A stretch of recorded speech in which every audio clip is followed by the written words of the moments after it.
정미경은 창가 옆 소파에 앉아 한 달 전 있었던 딸 수진의 결혼식 사진첩을 홀로 감상했습니다.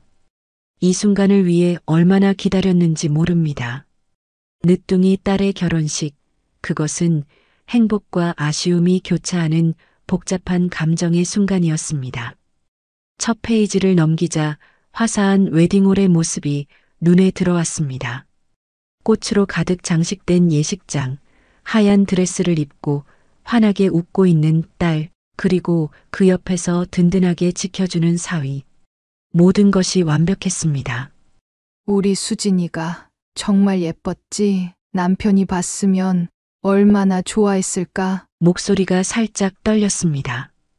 20여 년 전 5살배기 어린 딸을 두고 갑작스레 세상을 떠난 남편이 떠올랐습니다. 그가 살아있었다면 얼마나 자랑스러워했을까. 분명 딸의 팔짱을 끼고 입장하며 가슴 벅찬 눈물을 감추지 못했을 것입니다. 페이지를 하나씩 넘기며 미경은 그날의 순간들을 다시 되뇌었습니다. 모두 행복한 기억들이었습니다. 그러나 갑자기 미경의 손가락이 멈췄습니다. 하객들의 단체 사진 한 구석에서 무언가 이상한 점을 발견했기 때문입니다. 사진 속 인물들 중 하나가 너무나 낯익었습니다. 하객무리 한켠 구석에 서 있는 남자. 미경은 사진을 더 가까이 들여다보았습니다. 시간이 멈춘 듯 했습니다. 심장이 급격하게 뛰기 시작했습니다. 귀에서는 피가 솟구치는 소리가 들렸습니다. 온몸의 감각이 그 한 점을 향해 집중되었습니다. 손이 떨리기 시작했고 얼굴에서 핏기가 빠져나갔습니다. 이게 말이 돼? 당신 살아있었던 거야? 미경의 목소리는 거의 들리지 않을 정도로 작았지만 빈 아파트에 메아리 치는 것 같았습니다. 그 얼굴은 분명했습니다. 20년 전 교통사고로 죽었다고 생각했던 남편 김태준의 얼굴이었습니다. 나이가 들고 주름이 늘었지만 그 눈빛과 표정은 절대 잊을 수 없는 것이었습니다. 충격으로 소파에 깊이 몸을 묻은 미경은 떨리는 손으로 서랍을 열어 오래된 앨범을 꺼냈습니다. 첫 페이지에 있던 결혼 사진을 급하게 꺼내 눈앞에 웨딩 사진과 나란히 놓았습니다. 의심의 여지가 없었습니다. 시간이 흘러 세월의 무게가 느껴졌지만 눈빛만은 분명히 같았습니다. 심장은 더욱 빠르게 뛰었고 호흡은 가빠졌습니다. 흐려지는 시야 사이로 전화기를 더듬었습니다. 손가락이 너무 떨려 번호를 누르는데도 몇 번이나 실수했습니다. 마침내 연결음이 들렸고 수진의 목소리가 들렸습니다. 엄마? 무슨 일이에요? 수진아, 지금 당장 와줄 수 있니? 중요한 일이야. 자신의 목소리가 낯설게 들렸습니다. 평소의 차분함은 온데간데없고 떨림과 급함만이 남아 있었습니다. 전화를 끊은 후 미경은 다시 사진을 바라보았습니다. 혼란스러운 감정이 물밀듯이 밀려왔습니다. 만약 그가 정말 살아있었다면 왜 20년 동안 나타나지 않았을까? 가족을 두고 다른 삶을 산 것일까? 어떻게 딸의 결혼식에 나타날 수 있었을까? 그리고 지금은 어디에 있을까? 숨가쁜 질문들이 머릿속을 채웠습니다. 하지만 한 가지만은 분명했습니다. 그를 찾아야 한다는 것. 그가 정말 살아있다면, 그리고 그 사진 속 인물이 정말 태준이라면 반드시 만나야 했습니다. 20년간의 의문과 그리움, 그리고 분노까지도 모두 해결해야 했습니다. 미경은 깊은 숨을 들이마시고 결심에 찬 표정으로 중얼거렸습니다. 당신이 어디 있든 반드시 찾아낼 거야. 때는 2005년 가을, 서울 외곽의 작은 아파트에서 김태준은 출장 가방을 꼼꼼히 챙기고 있었습니다. 와이셔츠 2벌과 넥타이, 양말, 속옷을 여행용 가방에 챙기는 그의 손놀림은 숙련되어 있었습니다. 3박 4일 짧은 출장이지만 부산에서의 계약은 그들 가족에게 중요한 전환점이 될 것이었기 때문입니다. 정미경은 부엌에서 아침 식사를 준비하며 간간히 침실 쪽을 바라보았습니다. 된장찌개에서 김이 모락모락 올라왔고 갓 지은 밥에서는 달콤한 향기가 퍼졌습니다. 평화로운 아침의 풍경이었습니다. 오늘 몇 시에 도착한다고 했지? 미경이 밥을 그릇에 담으며 물었습니다. 태주는 손목시계를 확인하며 대답했습니다. 오후 2시쯤 부산에 도착할 거야. 호텔에 짐 풀고 바로 미팅이 있어. 미경은 찌개 그릇을 식탁에 놓으며 남편을 바라보았습니다. 37살의 태주는 직장에서의 스트레스로 살짝 야위었지만 여전히 대학 시절 첫눈에 반했던 그 모습이 남아 있었습니다. 굳은 의지가 담긴 눈빛과 항상 책임감으로 가득 찬 표정. 이번 출장이 성공적으로 끝나면 그들이 꿈꾸던 가게 확장도 가능해질 것이었습니다. 이번엔 꼭 성공할 거야. 미경이 남편의 어깨를 가볍게 두드리며 격려했습니다. 5살 배기 수진이 분홍색 토끼 잠옷 차림으로 부스스한 머리를 하고 거실로 나왔습니다. 평소라면 아직 자고 있을 시간이었지만 오늘은 아빠가 출장 가는 날이라 일찍 일어난 것이었습니다. 졸린 눈을 비비며 아빠에게 달려가 다리를 붙잡았습니다. 아빠, 가지 마. 나랑 놀아줘. 태준의 얼굴에 미소가 번졌습니다. 그는 서류 가방을 내려놓고 쭈그려 앉아 딸의 눈높이를 맞추었습니다. 수진의 부스스한 머리카락을 정돈해주며 말했습니다. 수진아, 아빠 이번에 출장 다녀와서 인형 사줄게. 백화점에서 봤던 그 인형. 그러니까 아빠 다리 좀 놔줄래? 수진은 고개를 저었습니다. 커다란 눈망울에는 아쉬움이 가득했고 작은 팔로 아빠의 목을 꼭 끌어안았습니다. 태준의 셔츠에서 나는 익숙한 향수 냄새를 맡으며 수진은 더 세게 안겼습니다. 다음 주에 유치원 발표회 있는데 태준은 딸의 작은 손을 잡고 약속의 의미로 새끼손가락을 걸었습니다. 꼭 갈 거야. 약속해. 수진의 표정이 조금 밝아졌습니다. 태준은 딸의 뺨에 키스하고 안아 올려 식탁으로 데려갔습니다. 세 사람은 함께 아침 식사를 시작했습니다. 수진은 아빠가 좋아하는 계란말이를 아빠 그릇에 하나 더 올려주었고 태준은 딸의 머리를 쓰다듬었습니다. 식사를 마친 후 출발 시간이 다가왔습니다. 태준은 여행용 가방과 서류 가방을 들고 현관으로 향했습니다. 미경이 외투를 건네주었고 태준은 재빨리 입었습니다. 수진은 여전히 아빠 곁을 떠나지 않고 따라다녔습니다. 태준은 미경에게 다가가 짧게 포옹했습니다. 일상적인 작별 인사였지만 그 순간이 얼마나 소중한지 두 사람 다 알지 못했습니다. 좋은 소식 가지고 올게. 태준의 목소리에는 자신감이 넘쳤습니다. 미경은 남편의 넥타이를 가볍게 매만지며 미소 지었습니다. 운전 조심하고 도착하면 연락해. 걱정 마. 안전운전할게. 마지막 작별 인사를 나누던 그 순간 시간이 멈춘 듯 했습니다. 미경은 후에 이 순간을 수천 번이나 떠올리게 될 것이었습니다. 남편의 미소, 그의 냄새, 그의 목소리, 모든 것을 기억하려 했지만 시간이 지날수록 그 기억은 희미해져 갔습니다. 태주는 가방을 들고 문을 열었습니다. 수지는 계속해서 아빠의 다리를 붙잡으려 했고 미경은 딸을 안아 올려 태준이 나갈 수 있게 했습니다. 현관에서 마지막으로 손을 흔들고 태준은 아파트 계단을 내려갔습니다. 미경과 수지는 창가에 서서 태준이 주차장에 도착하는 모습을 지켜보았습니다. 아파트 3층에서 내려다보니 태준의 검은색 소나타가 보였습니다. 태준은 트렁크를 열고 가방을 실었습니다. 출발하기 전 태준은 고개를 들어 창가를 향해 다시 한번 손을 흔들었습니다. 미경과 수진도 열심히 손을 흔들어 응답했습니다. 아빠 빨리 와, 알겠지? 수진이 창문에 대고 소리쳤습니다. 태준의 차가 주차장을 빠져나가 골목길로 사라지는 모습을 지켜보는 두 사람의 얼굴에는 아무런 불안감도 없었습니다. 평범한 이별이었고 며칠 후면 다시 만날 것이라 생각했으니까요. 하지만 운명은 때로 잔인합니다.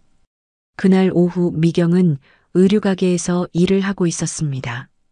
작은 가게였지만 미경의 안목으로 골라온 옷들은 동네에서 인기가 좋았습니다. 바쁜 하루였고 태준에게서 도착 연락이 없어 걱정되었지만 아마도 바로 미팅에 들어갔을 것이라 생각했습니다. 저녁이 되어서야 가게 문을 닫고 수진을 유치원에서 데려와 집으로 돌아왔습니다. 저녁 7시경 미경은 평소처럼 저녁 식사를 준비하고 있었습니다. 그때 텔레비전에서 뉴스가 흘러나왔습니다. 오늘 오후 경부고속도로 부산 방향 양산 부근에서 대형 연쇄 추돌 사고가 발생했습니다. 16대의 차량이 연쇄 추돌했으며 현재까지 5명의 사망자와 23명의 부상자가 보고되었습니다. 안개와 빗길로 인한 시야 불량이 사고의 원인으로 추정됩니다. 뉴스를 들은 순간 미경의 온몸에 전율이 흘렀습니다. 손에서 칼이 미끄러져 바닥에 떨어졌고 큰 소리에 수진이 놀라 부엌으로 달려왔습니다. 엄마, 왜 그래? 미경은 대답하지 못했습니다. 태주는 오늘 그 고속도로를 타고 부산으로 가는 중이었습니다. 불안감이 물밀듯이 밀려왔습니다. 급히 전화기를 들어 남편의 휴대폰으로 전화를 걸었지만 연결되지 않았습니다. 2번, 3번, 4번. 계속해서 전화를 걸었지만 항상 같은 음성 메시지만 들릴 뿐이었습니다. 지금은 전화를 받을 수 없습니다. 삐 소리 후 메시지를 남겨주십시오. 미경은 떨리는 목소리로 메시지를 남겼습니다. 여보, 나야 뉴스에서 사고 소식 봤어. 괜찮은 거지? 전화 받으면 바로 연락해줘. 시간이 갈수록 불안감은 커졌습니다. 천천히 시계 바늘이 움직이는 동안 미경의 가슴은 점점 더 조여들었습니다. 저녁 식사는 손도 대지 않은 채 그대로 식어갔습니다. 수진에게는 아무 내색도 하지 않으려 했지만 어린 딸의 눈에도 엄마의 이상한 행동이 감지되었습니다. 수진을 재우고 나서도 계속 전화를 걸었습니다. 거실의 시계가 밤 11시를 가리킬 때까지도 태준의 연락은 없었습니다. 미경은 태준의 회사 동료들에게도 연락해 보았지만 아무도 그에 대한 소식을 알지 못했습니다. 그때 갑작스러운 전화벨 소리가 적막한 집안을 가르며 울렸습니다. 미경은 심장이 멎는 듯한 느낌으로 전화기를 들었습니다. 정미경 씨 되십니까? 여기는 양산경찰서입니다. 그 순간 미경의 다리에서 힘이 빠졌습니다. 손이 떨려 전화기를 거의 떨어뜨릴 뻔했습니다. 경찰의 다음 말을 듣기도 전에 그녀는 이미 최악의 상황을 예감했습니다. 김태준 씨의 차량이 오늘 오후 고속도로 사고에 연루된 것으로 확인되었습니다. 차량 번호 확인 결과 김태준 씨 명의의 차량이 맞습니다. 지금 양산중앙병원으로 오실 수 있으십니까? 숨이 막히는 듯한 느낌이었습니다. 미경은 몇 번이고 아니야, 이럴 수 없어라고 중얼거렸지만 현실은 냉혹했습니다. 그녀는 어떻게든 정신을 가다듬고 수진을 옆집 이웃에게 부탁한 후 택시를 불러 병원으로 달려갔습니다. 택시 안에서 미경은 계속해서 남편의 번호로 전화를 걸었습니다. 마치 기적처럼 태준이 전화를 받아 괜찮아, 나 다른 차 탔어라고 말해주길 바라면서 하지만 그런 기적은 일어나지 않았습니다. 병원은 사고 환자들로 혼잡했습니다.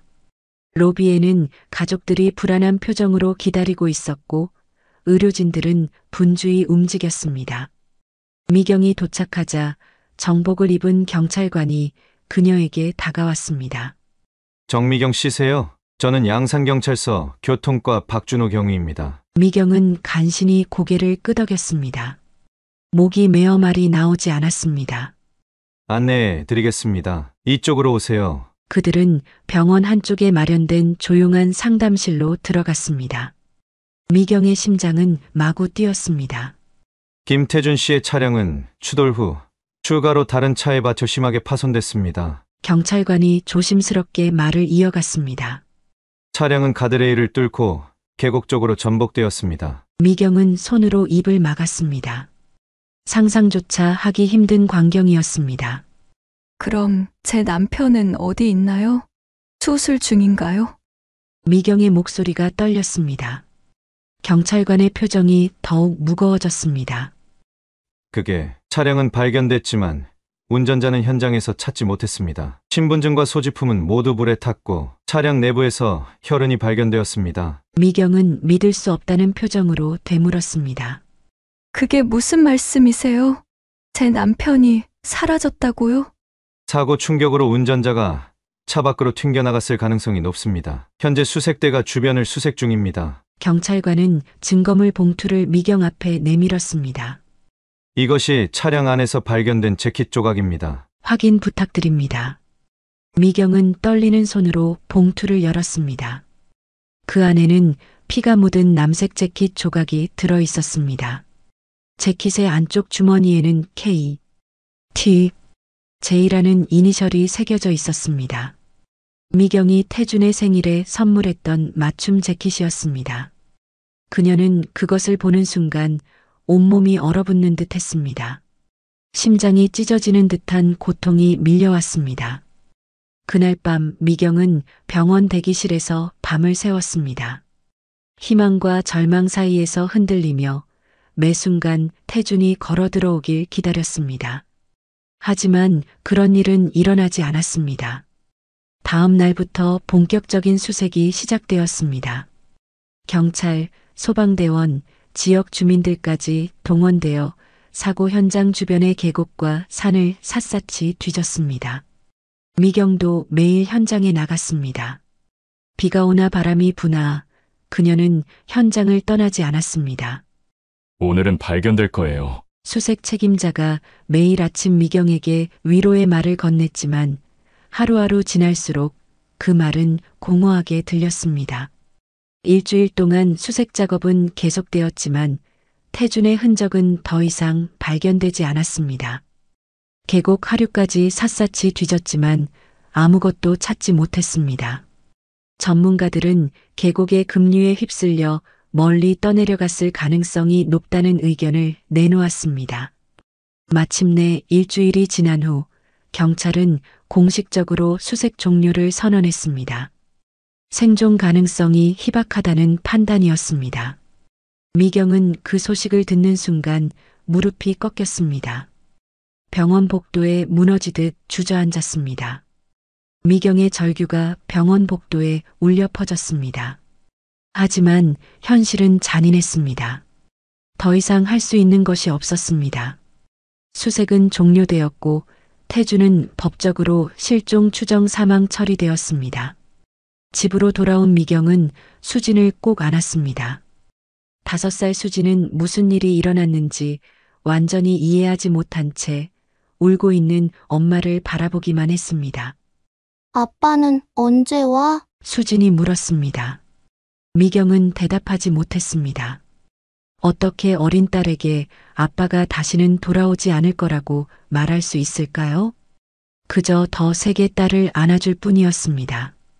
그날 밤 미경은 수진이 잠든 후 홀로 거실에 앉아 태준의 사진을 바라보며 밤을 지새웠습니다. 그 후 몇 주 동안 미경은 삶과 죽음 사이에서 표류하는 듯한 느낌이었습니다. 법적인 절차, 보험 처리, 재산 정리, 모든 것이 악몽 같았습니다. 그리고 마침내 시신 없는 장례식을 치를 날이 왔습니다. 장례식 날 하늘에서는 비가 세차게 내렸습니다. 마치 하늘도 미경의 슬픔에 동참하는 것 같았습니다. 검은 상복을 입은 미경은 수진의 작은 손을 꼭 잡고 납골당으로 향했습니다. 빈관으로 치른 장례식이었기에 남편의 위패만이 그곳에 모셔졌습니다. 여보, 어디 있는 거야? 미경은 위패 앞에서 속삭였습니다. 정말 이대로 끝난 거야? 미경은 딸과 함께 위패 앞에 무릎을 꿇었습니다. 수지는 엄마를 따라 고사리 같은 손으로 절을 했습니다. 아빠가 하늘나라로 갔다는 말만 들었을 뿐 그 의미를 완전히 이해하지는 못했습니다. 여보, 수진이 잘 키울게요. 걱정하지 마세요. 미경의 목소리가 흐느낌으로 끊어졌습니다. 잘 가요. 비가 내리는 소리가 미경의 흐느낌 소리를 덮었습니다. 그날 미경은 남편과의 영원한 이별을 받아들였습니다. 적어도 그녀는 그렇게 생각했습니다. 남은 인생을 딸과 함께 살아가며 태준의 기억만을 간직한 채 살아갈 것이라고 결심했습니다. 하지만 그때는 20년 후에 일어날 일을 아무도 예상하지 못했습니다. 죽었다고 생각했던 남편이 살아있었다는 충격적인 진실을, 그리고 그를 딸의 결혼식 사진을 통해 발견하게 될 거라고는 상상조차 하지 못했습니다. 한편 태주는 차량 사고와 함께 몸이 차 밖으로 튕겨져 나갔습니다. 날카로운 바위와 나뭇가지들이 그의 몸을 핥히었고 차가운 계곡물이 그를 덮쳤습니다. 의식이 완전히 사라지기 전 마지막으로 떠오른 것은 가족의 얼굴이었지만 그마저도 순식간에 어둠 속으로 사라졌습니다. 얼마나 시간이 흘렀는지 모를 물살에 떠밀려 태준의 몸은 계곡 하류의 작은 마을 근처까지 떠내려갔습니다. 그날 새벽 물고기를 잡으러 나온 노인이 계곡가에 쓰러진 한 남자를 발견했습니다. 여기 사람이 있어요. 빨리 와보세요. 노인의 다급한 외침에 마을 사람들이 모여들었습니다. 피투성이가 된 태주는 가까스로 숨만 붙어 있는 상태였습니다. 신분증도 지갑도 휴대폰도 없었습니다. 오직 찢어진 옷과 심하게 다친 몸만이 그가 누구인지를 알려줄 단서였지만 그곳에서는 아무도 그를 알아보지 못했습니다. 마을 사람들은 급히 그를 트럭에 실어 40km 떨어진 작은 병원으로 이송했습니다. 국도를 달리는 내내 태준의 호흡은 불규칙했고 간간이 신음소리만 흘러나왔습니다. 환자 상태가 위급합니다. 즉시 수술실로 옮겨주세요. 병원에 도착하자마자 의사가 외쳤습니다. 수술실 문이 닫히고 초조한 시간이 흘렀습니다. 6시간의 수술 끝에 의사가 나왔습니다. 다행히 생명은 건졌습니다만 뇌에 심한 손상이 있어 의식 회복 후에도 후유증이 있을 가능성이 높습니다. 열흘 후 태주는 마침내 눈을 떴습니다. 하지만 그의 눈빛은 공허했고 입에서 나온 첫 마디는 충격적이었습니다. 여기가 어디죠? 그리고 저는 누구죠? 의사는 천천히 그에게 다가가 물었습니다. 이름이 기억나시나요? 가족은요? 어디 사는지는요?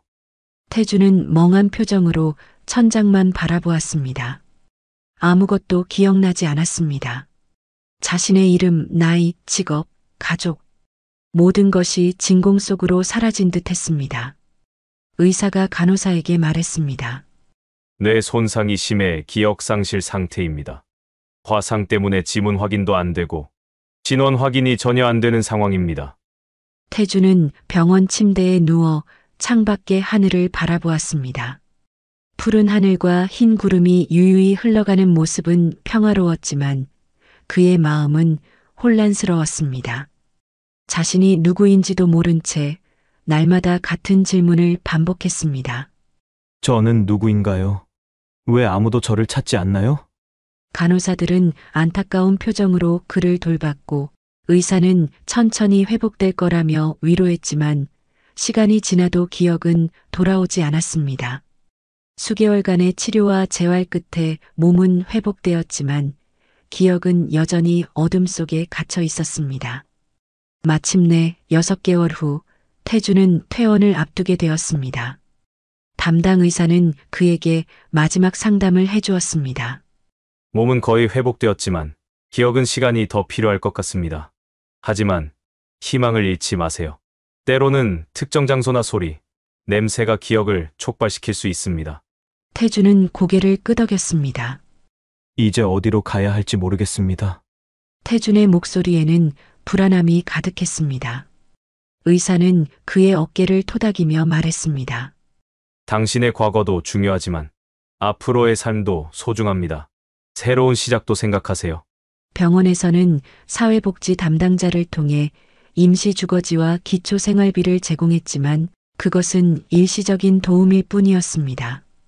태주는 이제 자신의 삶을 스스로 개척해야 했습니다.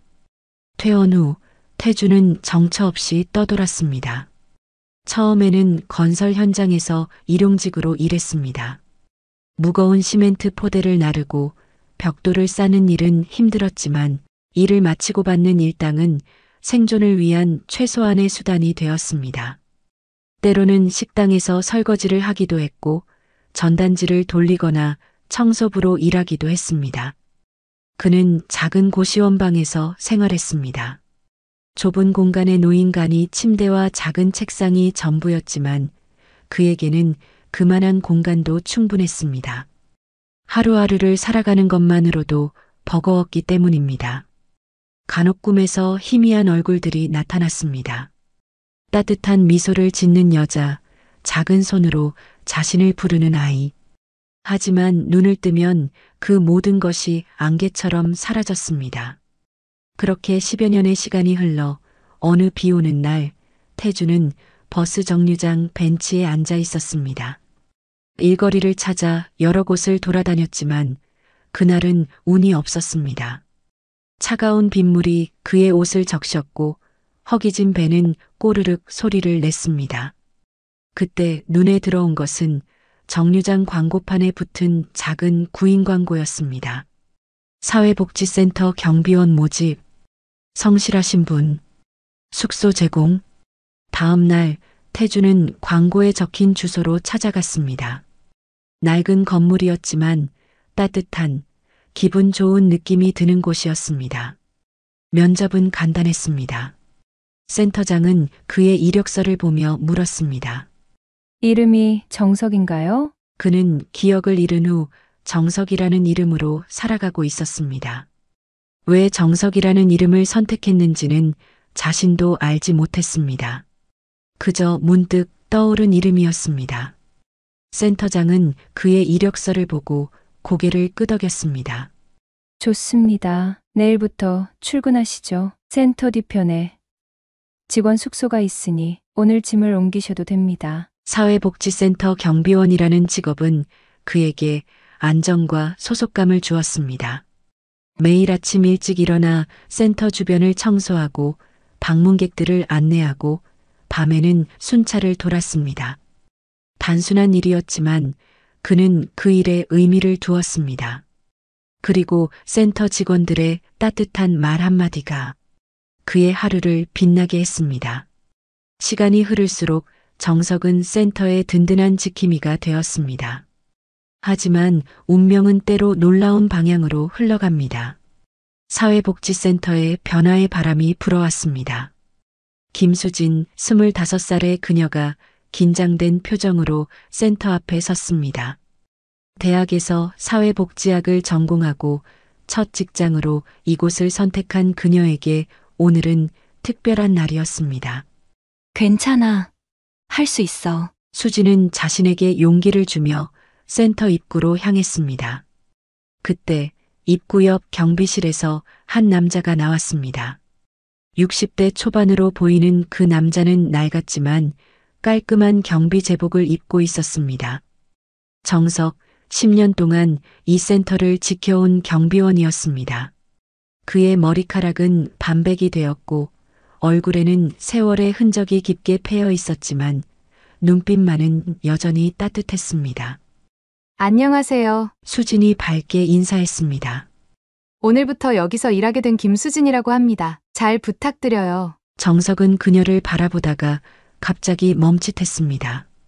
마치 오래전부터 알고 있던 사람을 만난 것 같은 설명할 수 없는 익숙함이었습니다. 아, 네, 반갑습니다. 저는 이 센터 경비를 맡고 있는 정석입니다. 그의 목소리가 살짝 떨렸습니다. 그날 이후 수진은 매일 아침 정석에게 밝게 인사했습니다. 안녕하세요, 경비 아저씨. 그녀의 활기찬 목소리는 센터의 분위기를 밝게 만들었고 정석의 하루도 환하게 시작되게 했습니다.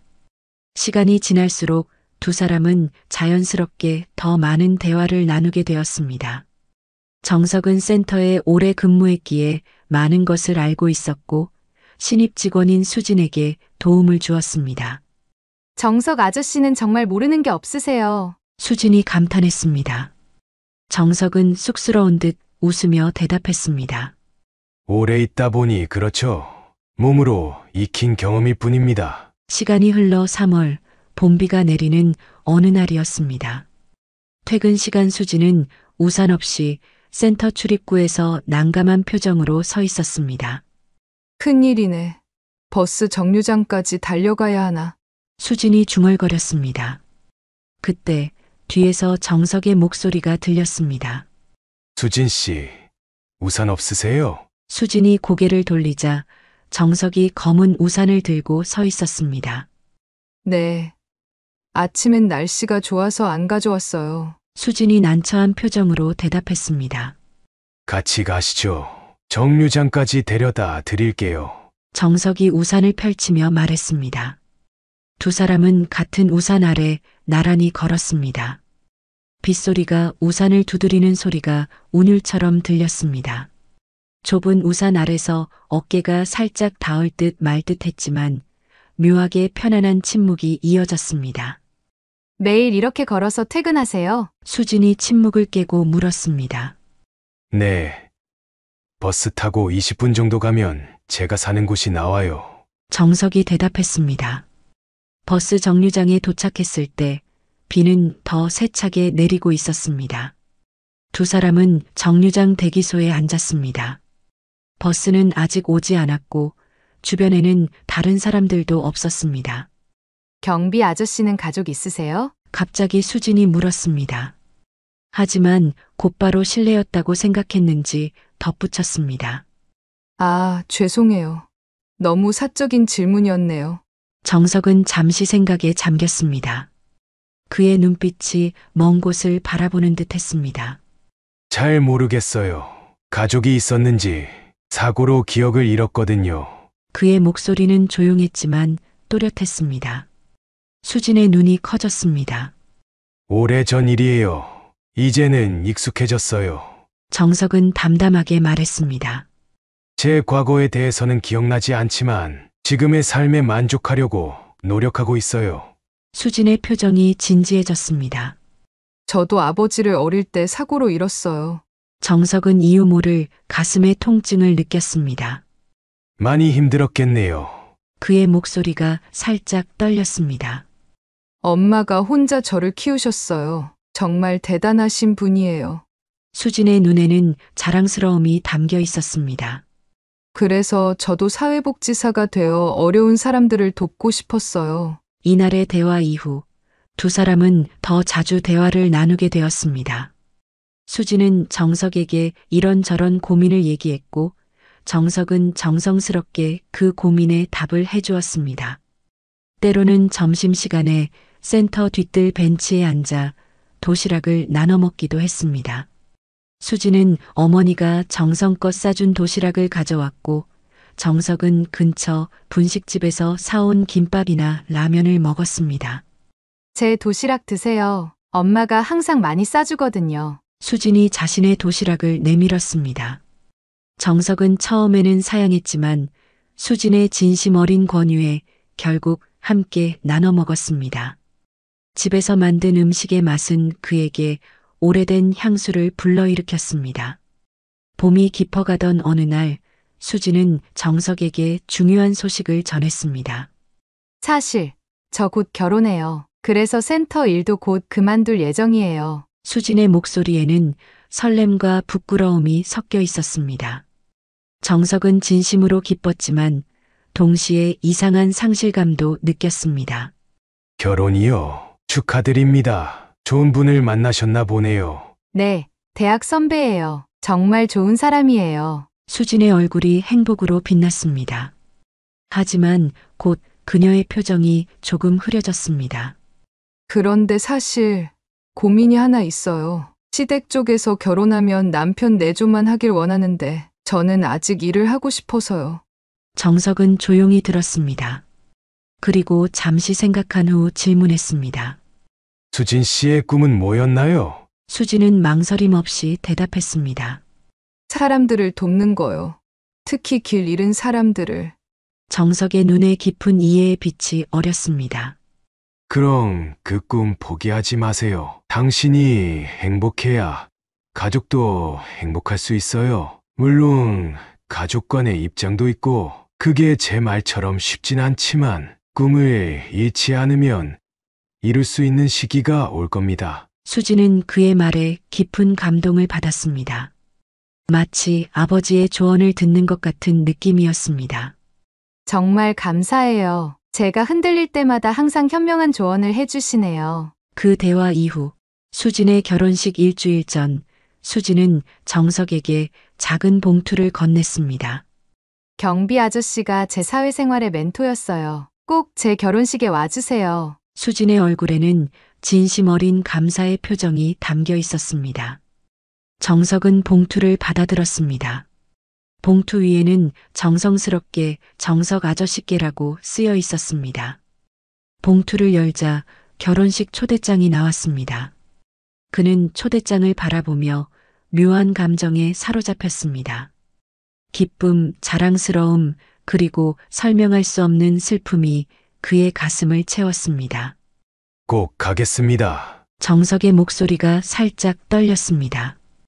그날 밤 정석은 자신의 작은 방에 앉아 초대장을 다시 펼쳐보았습니다.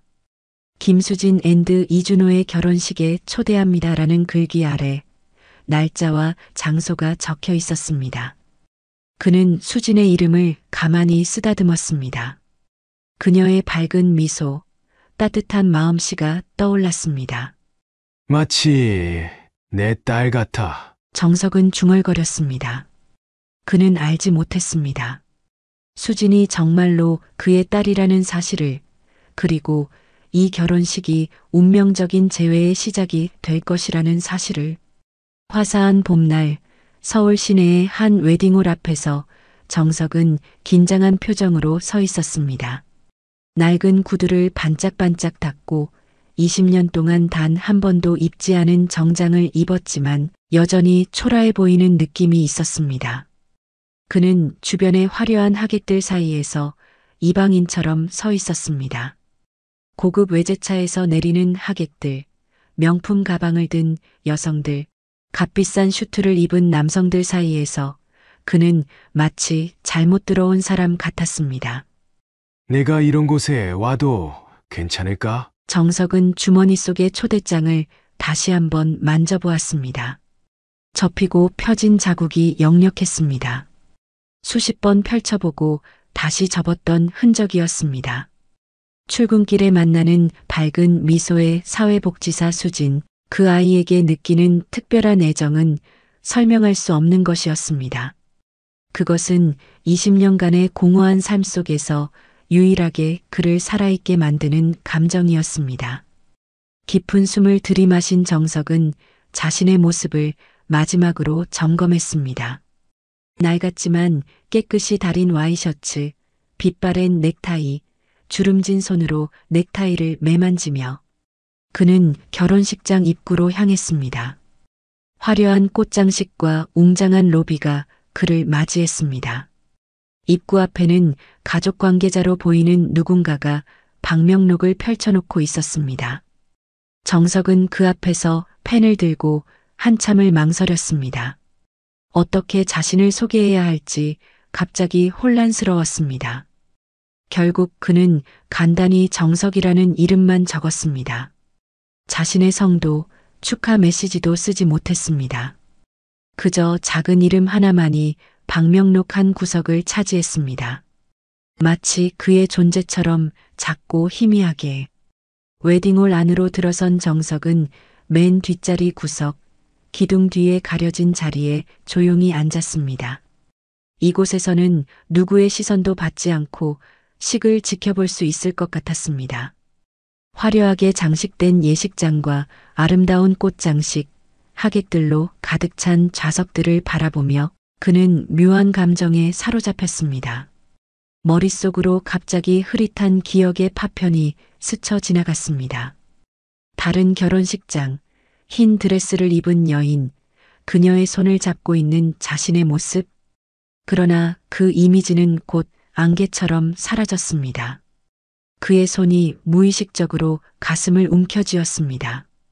가슴 깊은 곳에서 오래된 아픔이 울렸습니다. 잠시 후 웅장한 웨딩 마치가 웨딩홀에 울려 퍼졌습니다. 모든 하객들이 뒤를 돌아보았고 정석도 천천히 고개를 돌렸습니다. 문이 열리고 신랑 이준호가 입장했습니다. 그리고 이어서 웨딩드레스를 입은 수진이 나타났습니다. 하얀 드레스를 입은 그녀는 마치 천사처럼 빛나고 있었습니다. 그녀의 미소는 온 예식장을 환하게 비추는 듯 했습니다. 정석의 가슴이 뭉클해졌습니다. 마치 자신의 딸이 결혼하는 것을 보는 것 같은 감동, 그러나 동시에 견딜 수 없는 슬픔이 밀려왔습니다. 눈시울이 뜨거워졌습니다. 그는 눈물을 참기 위해 입술을 깨물었습니다. 그러나 그 다음 순간 그의 시선은 수진의 팔짱을 끼고 입장하는 여성에게 고정되었습니다. 품위 있는 한복을 입은 중년 여성, 수진의 어머니 정미경이었습니다. 그녀를 본 순간 정석의 심장은 마치 멈출 것처럼 빠르게 뛰기 시작했습니다. 정석은 숨이 막힐 듯한 느낌으로 미경을 바라보았습니다. 왜 이렇게 익숙한 느낌이 들지? 왜 이렇게 가슴이 아픈 거지? 머릿속에 갑자기 더 많은 이미지들이 스쳐 지나갔습니다. 웃는 여자의 얼굴, 아침 식탁에서 커피를 마시는 모습, 작은 아이의 손을 잡고 공원을 걷는 장면. 그러나 그 얼굴들은 여전히 흐릿했고 이내 물 위의 잔상처럼 사라졌습니다. 정석의 손이 떨렸습니다. 입술이 바싹 말랐습니다. 무언가 중요한 것, 그의 삶에서 가장 소중한 것이 바로 앞에 있는데 그는 그것을 인식하지 못하고 있다는 막연한 느낌이 들었습니다. 마치 꿈속에서 소리쳐도 목소리가 나오지 않는 것처럼 그는 자신의 감정을 이해할 수 없었습니다. 식이 진행되는 동안 정석은 눈물을 참으며 모든 순간을 놓치지 않으려는 듯 지켜보았습니다. 신랑 신부가 서약을 나누고 반지를 교환하고 첫 키스를 하는 모든 순간이 그에게는 이상하게 감동적이었습니다. 마치 자신의 일처럼, 마치 그가 직접 관련된 일처럼 느껴졌습니다. 왜 나는 이렇게 울고 있지? 정석은 자신도 모르게 뺨을 타고 흐르는 눈물을 닦아냈습니다. 나는 그저 경비 아저씨 뿐인데. 가슴 한켠이 아프게 뛰는 느낌, 설명할 수 없는 그리움과 후회와 사랑이 뒤섞인 감정이 그를 엄습했습니다. 오랫동안 잊고 있던 감정들이 갑자기 모두 한꺼번에 솟구쳐 오르는 것 같았습니다. 20년간 메마른 사막 같았던 그의 가슴에 갑자기 홍수가 밀려온 것 같았습니다. 축하 연설과 축가가 이어졌습니다. 수진의 고모라는 여성이 마이크를 잡고 말했습니다. 우리 수진이가 이렇게 아름다운 신부가 되었네요. 하늘에 계신 아버지께서도 분명 기뻐하실 거예요. 그 말에 정석의 가슴이 찢어지는 듯 했습니다. 하늘에 계신 아버지라.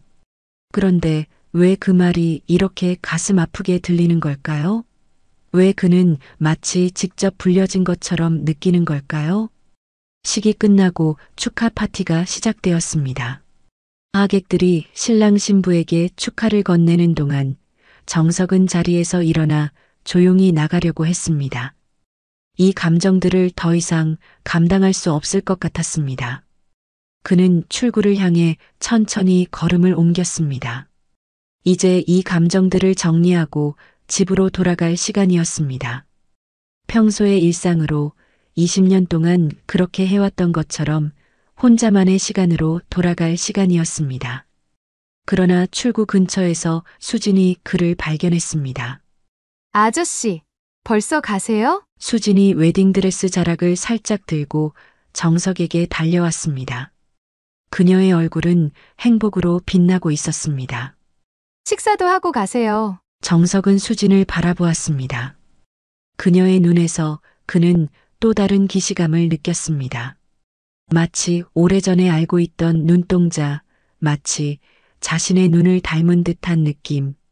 그는 쑥스러운 미소를 지었습니다. 밥은 괜찮아요. 제가 일이 있어서. 여기 밥 맛있어요. 꼭 식사하고 가세요. 알겠죠? 수진이 그의 팔을 잡았습니다. 그녀의 손길이 닿자 정석은 가슴이 따뜻해지는 것을 느꼈습니다. 마치 오래전에 잃어버린 연결이 다시 이어지는 것 같은 느낌이었습니다. 그는 수진의 얼굴을 진지하게 마치 영원히 기억하고 싶은 듯 바라보며 말했습니다. 축하해요. 정말 아름다웠어요. 그의 목소리는 떨렸고 눈에는 눈물이 고여 있었습니다. 그것은 단순한 축하의 말 이상이었습니다. 수진의 눈에도 눈물이 고였습니다. 정말 감사해요. 그때 주변에 있던 하객들이 다가왔습니다. 신랑도 합류했습니다. 그들 모두 기쁨에 찬 얼굴이었습니다. 사진 한 장 찍어요. 누군가 제안했습니다. 그때 가려는 정석의 손을 수진이 잡아 끌었습니다. 그렇게 어색하게 하객들 사이에 서서 정석은 사진사의 지시에 따라 포즈를 취했습니다. 그의 표정은 기쁨과 슬픔이 뒤섞여 있었습니다. 카메라 플래시가 터질 때마다 그의 마음은 더 복잡해졌습니다. 사진 촬영이 끝나자마자 정석은 서둘러 인사를 하고 식장을 빠져나왔습니다. 더 이상 이 감정들을 감당할 수 없었습니다. 웨딩홀 앞 정원의 한적한 벤치에 홀로 앉아 그는 깊은 생각에 잠겼습니다. 봄날의 따스한 햇살이 그의 얼굴을 비추었습니다. 주변에서는 새들이 지저귀고 꽃들이 흔들리고 있었습니다. 이토록 아름다운 날에 그의 마음은 왜 이리 무겁고 슬픈지 이해할 수 없었습니다. 수진의 결혼식, 그녀의 어머니와의 짧은 마주침, 이 모든 것이 그에게 엄청난 감정의 소용돌이를 일으켰습니다. 마치 오래된 상처가 다시 열린 것 같았습니다. 그러나 그는 그 상처가 무엇인지, 왜 아픈지조차 알지 못했습니다. 왜 이렇게 가슴이 아프지? 정석은 눈물을 훔치며 중얼거렸습니다. 눈물이 그의 주름진 뺨을 타고 흘러내렸습니다. 20년 동안 한 번도 흘리지 않았던 눈물이 마침내 터져나왔습니다. 내가 누구였을까? 내가 누구였기에 이렇게 아프지? 그는 하늘을 바라보며 질문했지만 대답은 돌아오지 않았습니다. 봄바람이 불어와 그의 머리카락과 뺨에 눈물을 말려주었습니다. 잠시 후 정석은 천천히 일어났습니다. 집으로 돌아갈 시간이었습니다. 20년 동안 그러했듯이 혼자만의 시간으로 돌아갈 시간이었습니다. 하지만 그는 알지 못했습니다. 오늘 찍은 그 사진이 20년 동안 끊어졌던 인연을 다시 이어줄 운명의 실마리가 될 것이라는 사실을. 웨딩홀을 뒤로하고 걸어가는 정석의 뒷모습은 외롭고 쓸쓸해 보였습니다. 그러나 때로는 가장 어두운 밤이 지난 후에 새벽이 오듯 그의 인생도 곧 새로운 빛을 맞이하게 될 것입니다. 자신도 모르는 사이에 그는 이미 집으로 돌아가는 길 위에 서 있었던 것입니다. 결혼식이 있고 한 달 후 서울 외곽의 아파트에서 정미경은 창가에 앉아 떨리는 손으로 결혼식 사진첩을 붙잡고 있었습니다. 그녀는 결혼식 사진을 보고 자리에서 움직이지 못했습니다. 그때 현관문 비밀번호를 누르는 소리가 들렸고 급한 발소리와 함께 수진이 거실로 들어왔습니다. 엄마. 수진은 숨을 헐떡이며 외쳤습니다. 급히 달려온 듯 볼이 상기되어 있었습니다. 무슨 일이에요? 전화 받고 깜짝 놀랐어요. 안색이 안 좋아 보여요. 미경은 대답 대신 천천히 고개를 들어 딸을 바라보았습니다. 그녀의 눈은 붉게 충혈되어 있었고 얼굴은 창백했습니다.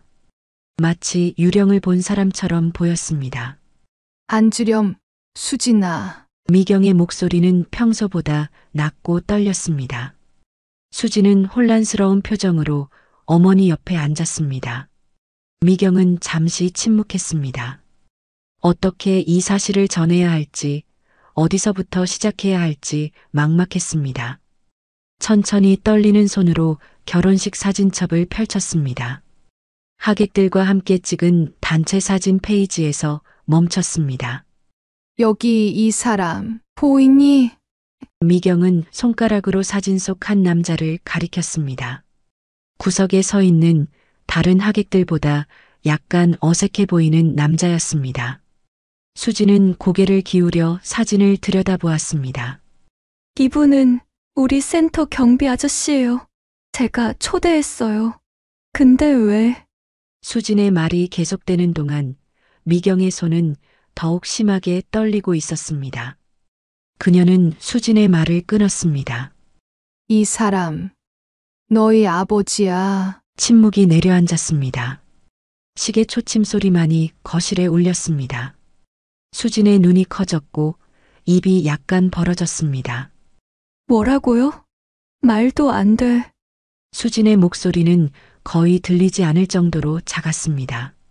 엄마, 그게 무슨 말이에요? 아빠는 20년 전에 돌아가셨잖아요. 미경은 천천히 일어나 책장으로 향했습니다. 오래된 앨범 하나를 꺼내 다시 소파로 돌아왔습니다.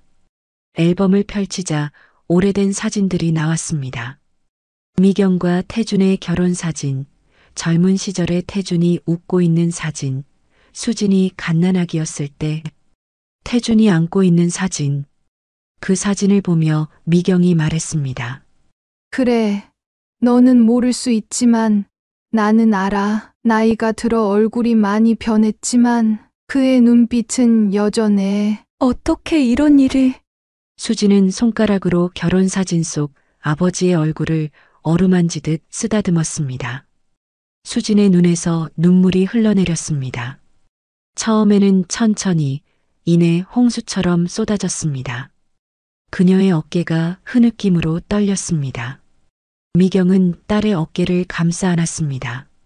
그녀의 눈에도 눈물이 고여 있었습니다.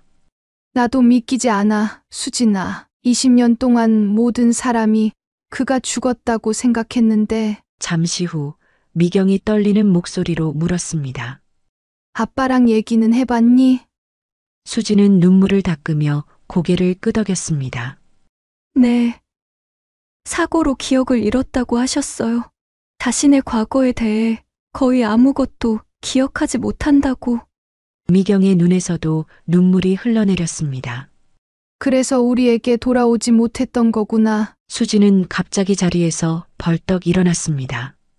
그녀의 눈에는 당황과 급박함이 서려 있었습니다. 엄마, 빨리 센터에 가봐야 해요. 미경도 급히 일어섰습니다. 무슨 일이니? 경비 아저씨가, 아니, 아빠가 곧 일을 그만둔다고 했어요. 제가 결혼하기 전에 얘기한 거라 지금 안 계실지도 몰라요. 수진의 목소리가 떨렸습니다. 일단 가봐요. 지금 당장 가지 않으면 또다시 아빠를 잃을지도 몰라요. 두 사람은 서로를 바라보았습니다. 20년이라는 긴 시간 끝에 찾아온 진실, 그리고 다시 놓칠지도 모른다는 두려움이 그들의 눈에 담겨 있었습니다. 가자. 미경은 결연한 표정으로 말했습니다. 수진이 재빨리 차 키를 집어들었습니다. 두 사람은 급히 아파트를 나섰습니다. 수진이 운전대를 잡았고 미경은 조수석에 앉았습니다. 두 사람 모두 아직 충격에서 벗어나지 못한 표정이었지만 그들의 눈빛에는 강한 결의가 담겨 있었습니다. 차는 빠르게 도로 위를 달렸습니다. 미경은 창밖을 바라보았지만 그녀의 마음은 20년 전으로 돌아가 있었습니다. 마지막으로 남편을 본 그 아침, 그가 출장 가방을 들고 집을 나서던 모습, 작별 인사를 나누던 순간 20년 동안 살아 있었다니. 그것도 딸과 같은 건물에서 일하고 있었다니. 마침내 사회복지센터에 도착했습니다. 두 사람은 서둘러 차에서 내렸습니다. 센터는 이미 문을 닫을 준비를 하고 있었고 몇몇 직원들만이 남아 있었습니다. 경비실을 향해 달려간 두 사람은 낯선 경비원을 발견했습니다. 나이가 지긋한 새 경비원이 자리를 지키고 있었습니다. 경비 아저씨 어디 계신가요? 수진이 숨을 헐떡이며 물었습니다. 새 경비원은 고개를 갸우뚱하더니 대답했습니다. 아, 정석 씨요. 얼마 전에 그만두셨어요. 미경의 얼굴이 창백해졌습니다. 언제 그만두셨나요? 글쎄요. 일주일쯤 됐을까요? 갑작스럽게 결정된 일이라 저도 급히 들어온 거예요. 수진이 급히 미경의 팔을 잡았습니다. 센터장님께 물어봐요. 아직 사무실에 계실 거예요. 두 사람은 센터 안으로 들어가 센터장실을 노크했습니다. 다행히 윤 센터장은 아직 자리에 있었습니다. 수진 씨, 오랜만이네. 여긴 어쩐 일로? 일을 그만둔 수진이 갑자기 찾아오자 윤 센터장이 놀란 표정으로 물었습니다. 센터장님, 정석 아저씨 그만두셨다고 들었는데 혹시 어디로 가셨는지 아세요? 윤 센터장은 의아한 표정으로 수진과 미경을 번갈아 바라보았습니다. 하지만 이내 윤 센터장은 고개를 저었습니다. 정확히는 모르겠네요. 다른 일자리를 구하신다고만 들었어요. 희망이 사그라드는 듯 했습니다. 미경과 수진은 실망한 표정으로 센터를 나왔습니다. 주차장에 서서 그들은 다음 행동을 고민했습니다. 수진은 깊은 생각에 잠겼습니다. 그녀의 눈썹이 찌푸려지더니 갑자기 무언가를 기억해낸 듯 눈이 커졌습니다. 아빠가 종종 말했어요. 힘들 때면 동해안 어느 조용한 바닷가에 간다고. 미경의 얼굴에 작은 희망의 빛이 돌아왔습니다. 바닷가? 특별히 어떤 바닷가라고 언급하진 않았니? 수진은 기억을 더듬었습니다. 파란색 낡은 등대가 있는 작은 어촌마을이라고 했어요. 미경의 얼굴이 순식간에 창백해졌습니다. 그녀의 손이 떨리기 시작했습니다. 영덕. 미경의 목소리는 거의 속삭임에 가까웠습니다. 우리가 매년 여름 휴가를 갔던 곳이야. 두 사람은 서로를 바라보았습니다. 그들의 눈에는 같은 깨달음, 같은 희망이 담겨 있었습니다.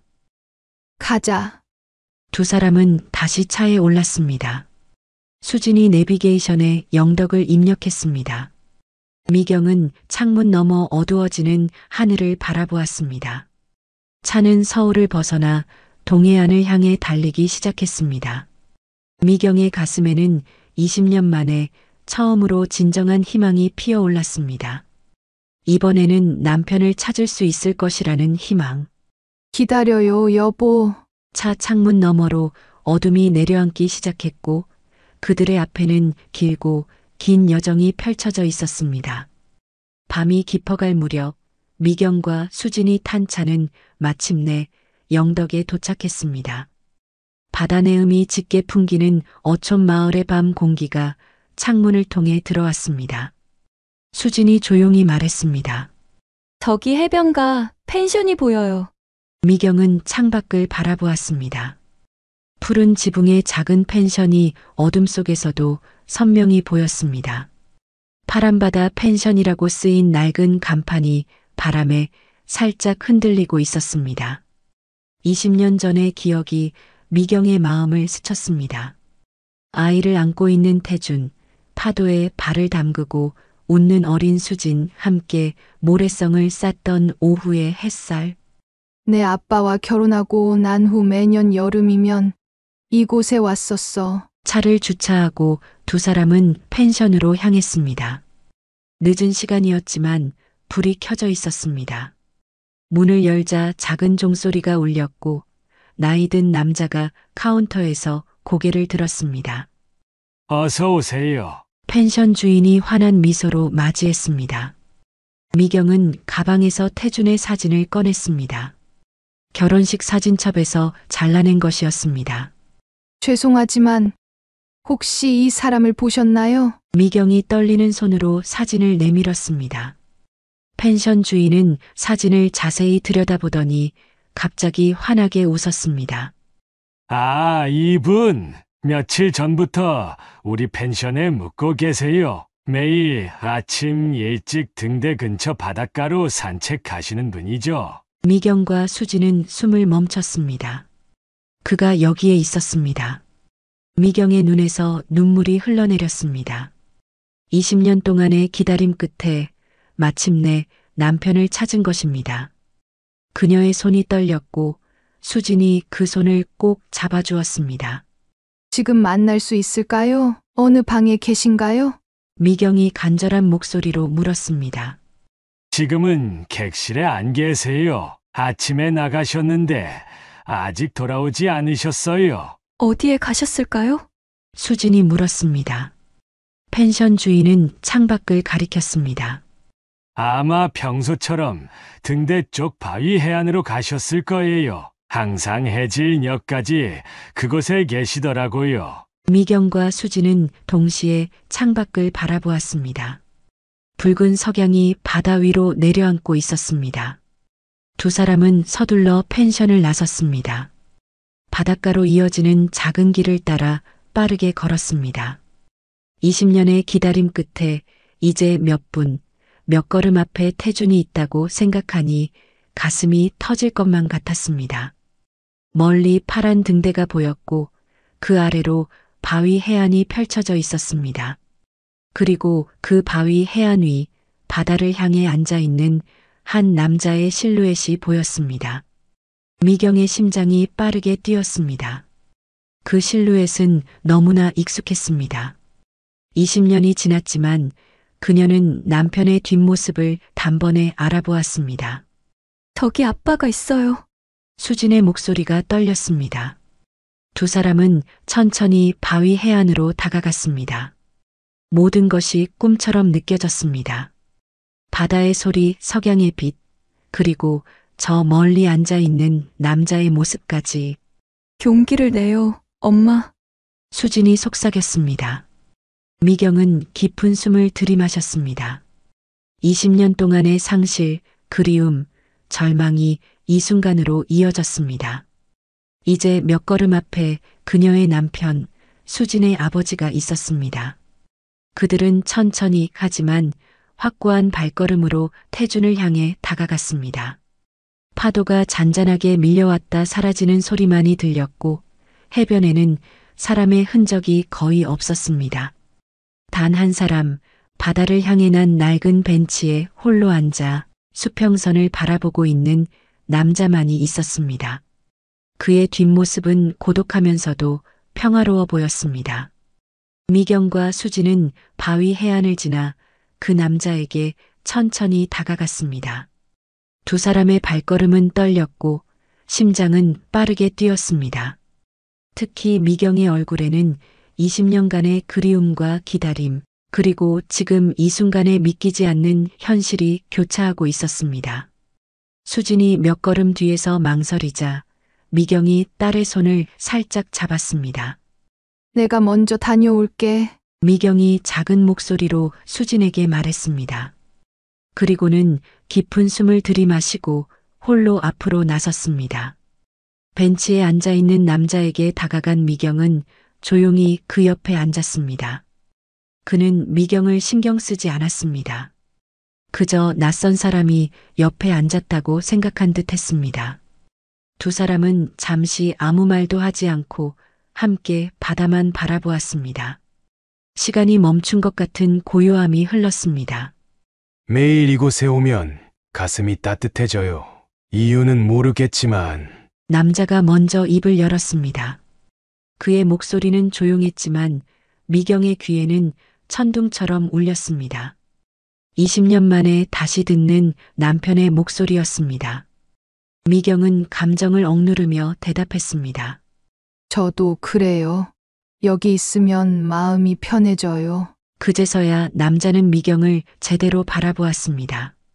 서로의 눈이 마주쳤고 태준의 얼굴에 혼란스러운 표정이 스쳤습니다. 무언가 익숙한 것, 기억 속 어딘가에서 본 듯한 감각이 그를 혼란스럽게 만들었습니다. 침묵이 흘렀고 미경은 마음을 다잡은 후 조심스럽게 물었습니다. 혹시 정말 모르시겠어요? 저를. 태주는 미경을 자세히 바라보았습니다. 그의 눈빛에는 당혹감과 함께 희미한 기억의 조각들이 스치는 듯 했습니다. 미경은 가방에 손을 넣어 오래된 가족사진 한 장을 꺼냈습니다. 이것은 그녀가 20년 동안 소중히 간직해온 사진이었습니다. 태준과 미경, 그리고 어린 수진이 함께 영덕 해변에서 찍은 사진이었습니다. 이 사진 기억나세요? 미경이 떨리는 손으로 사진을 건넸습니다.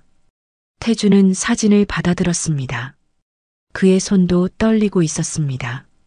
그는 사진 속 인물들을 하나하나 바라보았습니다. 행복하게 웃고 있는 가족의 모습, 그리고 그 중심에 있는 자신과 닮은 남자. 그의 눈이 커졌고 호흡이 가빠졌습니다.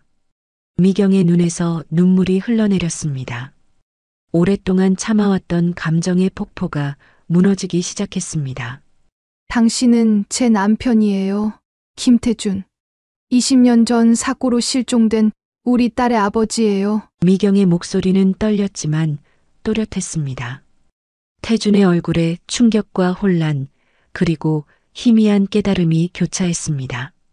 그는 사진을 바라보다가 다시 미경을 바라보았습니다. 그리고 다시 사진으로 시선을 돌렸습니다. 마치 퍼즐의 조각들을 맞추려는 듯 했습니다. 이때 몇 걸음 뒤에서 지켜보고 있던 수진이 조용히 다가와 벤치의 반대편에 앉았습니다. 태주는 놀란 표정으로 그녀를 바라보았습니다. 아빠, 제가 아빠 딸 수진이에요.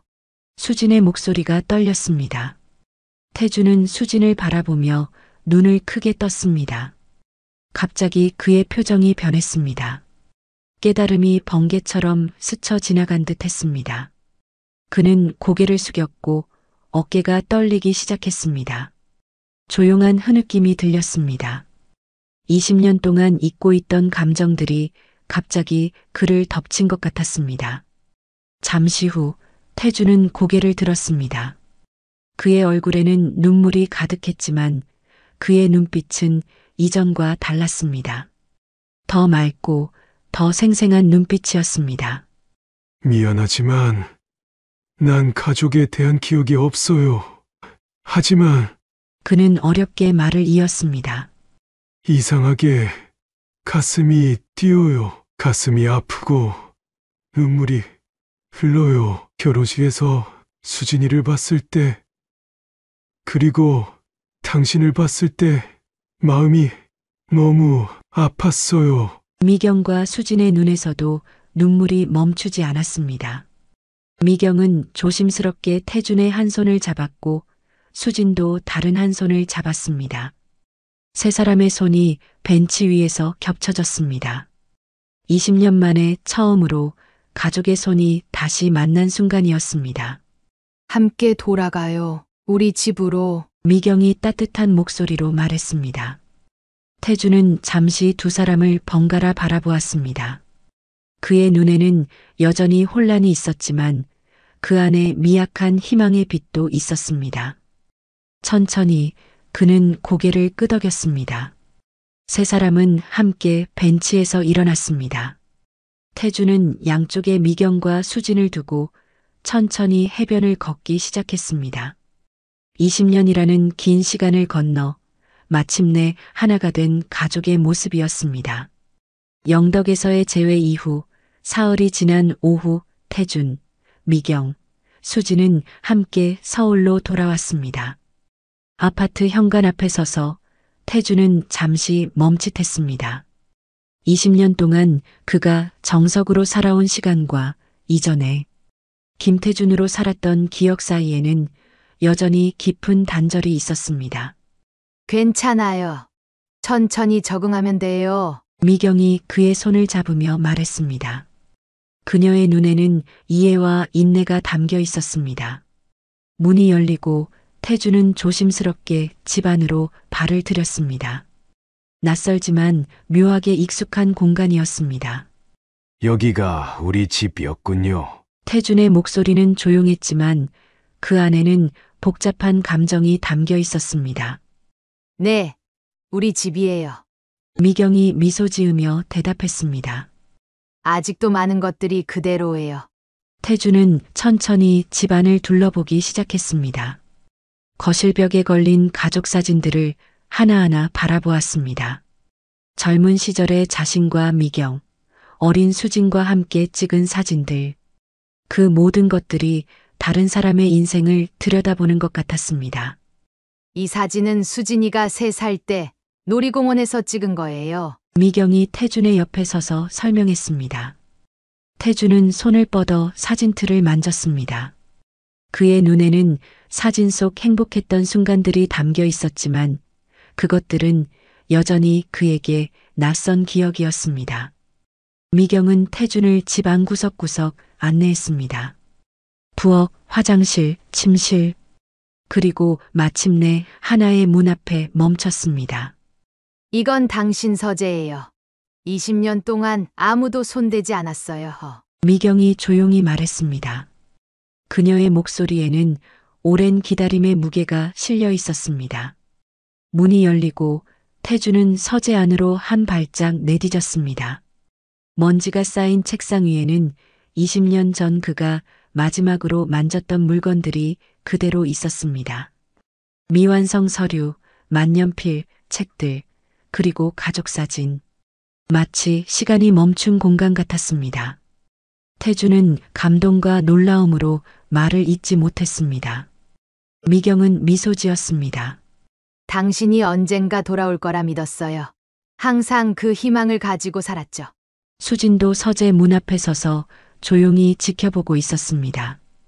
그녀의 눈에도 감동의 눈물이 맺혔습니다. 태주는 책상 앞에 앉았습니다. 책상 위의 먼지를 손으로 조심스럽게 쓸었습니다. 그 아래에는 그가 마지막으로 쓰던 메모가 있었습니다. 부산 출장 마이너스 계약서 확인하기라고 적힌 메모였습니다. 그날의 마지막 흔적이었습니다. 호기심 어린 눈으로 태주는 자신의 과거를 하나씩 발견해 나갔습니다. 책꽂이의 책들, 서랍 속의 소지품들, 벽에 걸린 상장들. 모두 그의 것이었지만 아직은 낯선 것들이었습니다. 저녁이 되자 세 사람은 거실 소파에 나란히 앉았습니다. 미경이 따뜻한 차를 준비해 왔고 수지는 옛 앨범을 무릎 위에 올려놓았습니다. 천천히 이야기해 드릴게요. 미경이 태준의 손을 잡으며 말했습니다. 당신이 없는 동안 어떤 일들이 있었는지. 미경은 지난 20년간의 이야기를 들려주기 시작했습니다. 그녀가 어떻게 작은 의류 가게를 운영하며 수진을 키웠는지, 어려운 시간들을 어떻게 견뎌냈는지, 그리고 항상 태준을 기다렸는지에 대한 이야기였습니다. 태준은 조용히 들었습니다. 그의 눈에는 미안함과 안타까움이 담겨 있었습니다. 그날 밤 모두가 잠자리에 들었을 때 미경은 태준의 침대 옆에 앉아 있었습니다. 그에게는 손님방이 마련되었고 미경은 서두르지 않기로 했습니다. 모든 것은 태준이 편안하게 느끼는 속도로 진행되어야 했습니다. 오늘부터 매일 밤 당신이 놓친 시간의 이야기를 들려줄게요. 미경이 부드럽게 말했습니다. 오늘은 수진이의 첫 졸업식 이야기를 할까 해요. 태준은 이불 위에 앉아 미경의 이야기에 귀를 기울였습니다. 수진이가 초등학교를 졸업하던 날이었어요. 어린 나이에 아빠를 잃었지만 그 아이는 항상 당신을 기억하려고 노력했죠. 미경의 목소리가 이내 떨리며 눈물을 흘리기 시작했습니다. 그날 수진이는 계속 뒤를 돌아봤어요. 아빠가 오길 기다렸던 거죠.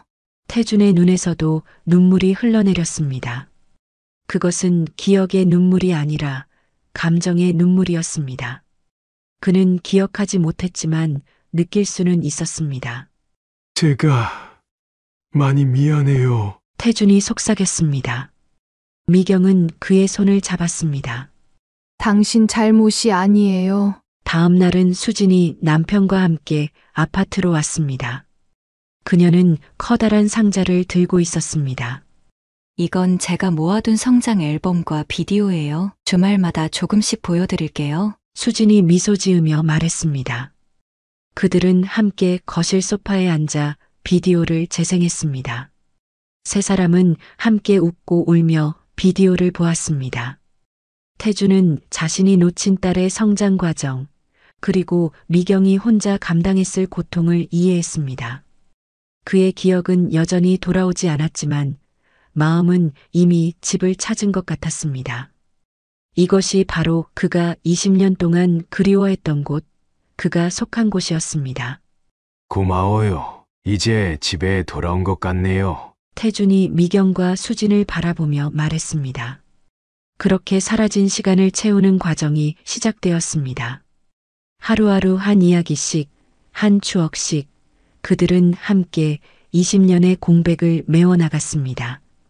그것은 긴 여정이 될 것이지만 적어도 이제 그들은 함께였습니다. 그 후 1년이 지난 어느 날이었습니다. 5월의 따뜻한 햇살이 내리쬐는 가운데 한 가족이 탄 차가 영덕으로 향하고 있었습니다. 미경과 태준, 그리고 수진과 그녀의 남편 준호까지 네 사람이 함께하는 여행이었습니다. 1년이 벌써 지났네요. 1년 전까지 그는 기억을 잃은 정석이었지만 지금은 다시 김태준으로 살아가고 있었습니다. 미경은 남편을 바라보며 미소 지었습니다. 그래요. 정말 꿈 같은 1년이었어요. 뒷좌석에서는 수진과 준호가 조용히 대화를 나누고 있었습니다. 준호는 태준을 처음 만났을 때 당황했지만 이제는 장인을 진심으로 대하고 있었습니다. 차는 해안도로를 따라 달렸고 이내 푸른 바다가 시야에 들어왔습니다. 모두의 얼굴에 미소가 번졌습니다. 특히 태준의 눈빛은 더욱 빛나고 있었습니다. 마침내 그들은 작은 어촌 마을에 도착했습니다. 1년 전 미경과 수진이 태준을 찾았던 바로 그 펜션에 짐을 풀었습니다. 펜션 주인은 그들을 반갑게 맞이했습니다. 그날 오후 네 사람은 해변을 따라 걸었습니다. 햇살은 따뜻했고 바다는 잔잔했습니다. 수진과 준호는 앞서 걸었고 태준과 미경은 천천히 그 뒤를 따랐습니다. 저기 보여요? 미경이 멀리 등대 근처의 벤치를 가리켰습니다. 1년 전 우리가 다시 만났던 그 벤치예요. 태준의 얼굴에 깊은 감정이 스쳤습니다. 그럼요, 기억하죠. 그들은 천천히 벤치로 향했습니다. 수진과 준호는 그들에게 약간의 시간을 주기 위해 해변 쪽으로 걸음을 옮겼습니다. 태준과 미경은 나란히 벤치에 앉았습니다. 1년 전과 같은 장소, 같은 시간이었지만 모든 것이 달라져 있었습니다. 태준의 눈에는 더 이상 혼란이 없었고 미경의 얼굴에는 더 이상 슬픔이 없었습니다. 당신에게 드릴 것이 있어요. 태준이 주머니에서 봉투 하나를 꺼냈습니다. 약간 떨리는 손으로 미경에게 건넸습니다.